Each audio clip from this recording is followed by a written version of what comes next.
Diong. Wah, setelah liburan kemarin bagaimana kabar kalian semuanya? Apakah liburan kalian menyenangkan? Boleh dong nanti sharing-sharing dengan Madam sedikit bagaimana cerita liburan kalian.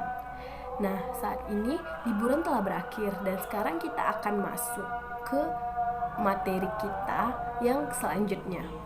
Kali ini kita akan mempelajari unité 5, yaitu tentang le adjectif démonstratif et le adjectif qualificatif. Nah, yang pertama kita akan belajar tentang le adjectif démonstratif. Apa itu le adjectif démonstratif? Le adjectif démonstratif adalah adjektif yang berfungsi untuk menunjukkan suatu benda atau orang yang berada di dekat atau jauh. Adjektif demonstratif juga dapat digunakan untuk menunjukkan suatu periode waktu yang lebih dekat atau waktu yang sedang berjalan. Nah, adjektif demonstratif yaitu terdiri atas se, sete, dan se yang digunakan untuk menunjukkan suatu nomina maskula tunggal yang dimulai dengan huruf konsonan. Baiklah anak-anak Madam, sekarang siapa yang bisa mencontohkan bagaimana adjektif demonstratif se, sete, and se? Nah, jika nomina maskula dimulai dengan huruf vokal atau adjektif demonstratif se berubah menjadi set. Sete digunakan untuk menunjukkan suatu nomina femina. Sedangkan se digunakan untuk menunjukkan nomina maskulang atau femina yang berjumlah jamak. Nah, baiklah, seperti contohnya maskulang tunggal itu seperti se professeur, se cinéma, and se portable. Nah, sedangkan maskulang tunggal diawali dengan huruf vokal h, mut, seperti setom, setamur, and setotel. Nah, yang feminin tunggal contohnya seperti apa? Ada yang tahu? Gak ada yang tahu. Oke. Baiklah, feminin tunggal itu contohnya seperti cette étudiant, cette classe, and cette féminin. Nah, selanjutnya yaitu maskula dan femina jamak.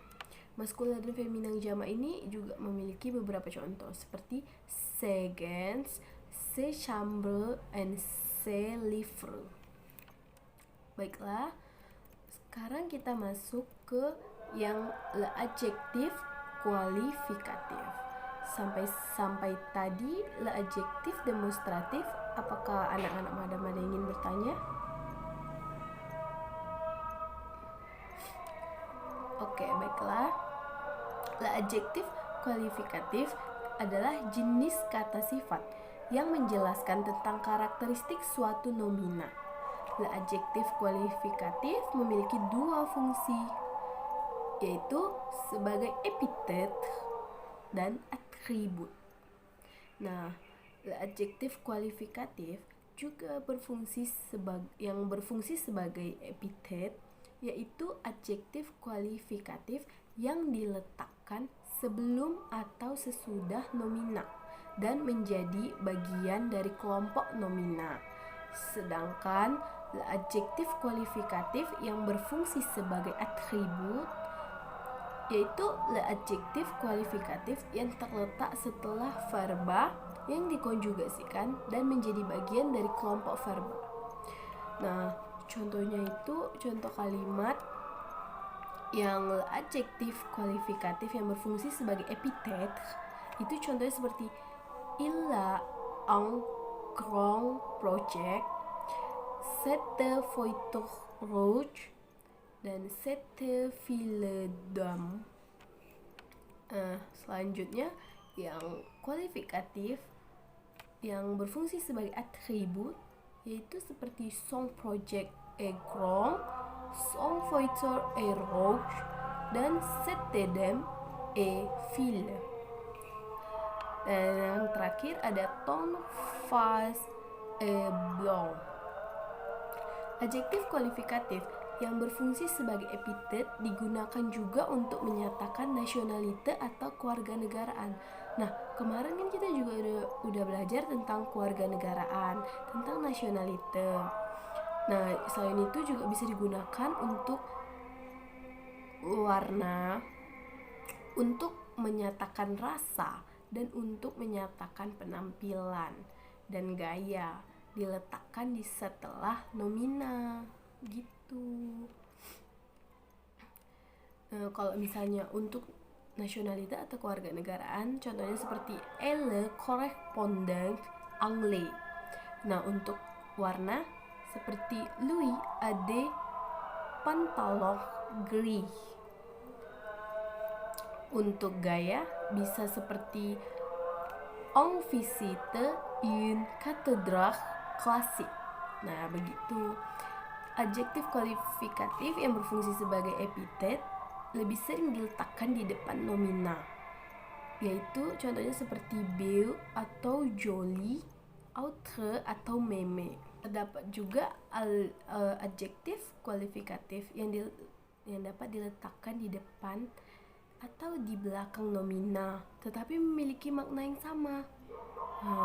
Kira-kira seperti apa ya adjektif kualifikatif yang termasuk pada kategori ini? Yaitu adjektif the appreciation atau kata sifat yang bermakna apresiasi, seperti étrange, excellent, extraordinaire, dan horrible. Nah, di sisi lain, letak adjektif kualifikatif pada suatu kalimat ada yang dapat mengubah makna nomina yang menjadi bagiannya, dan ada juga yang tidak dapat mengubah maknanya. Baiklah, anak-anak, selanjutnya penggunaan adjektif kualifikatif ini harus disesuaikan dengan nombre dan genre nomina yang menjadi bagiannya. Nah, hal yang perlu kita ketahui juga adanya perubahan bentuk akhiran adjektif kualifikatif yang menjadi bagian nomina maskulang dengan adjektif kualifikatif yang menjadi bagian nomina feminan dan adjektif kualifikatif yang menjadi bagian nominang tunggal dengan adjektif kualifikatif yang menjadi bagian nominang jamak.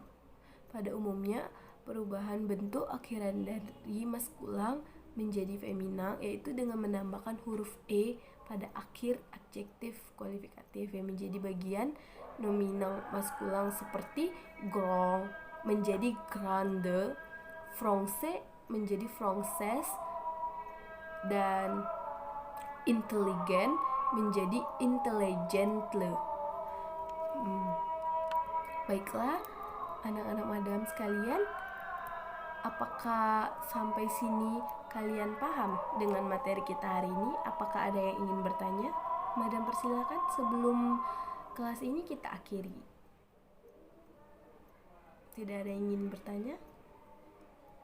Baiklah, di rumah aja, jaga kesehatan dan patuhi protokol kesehatan selalu.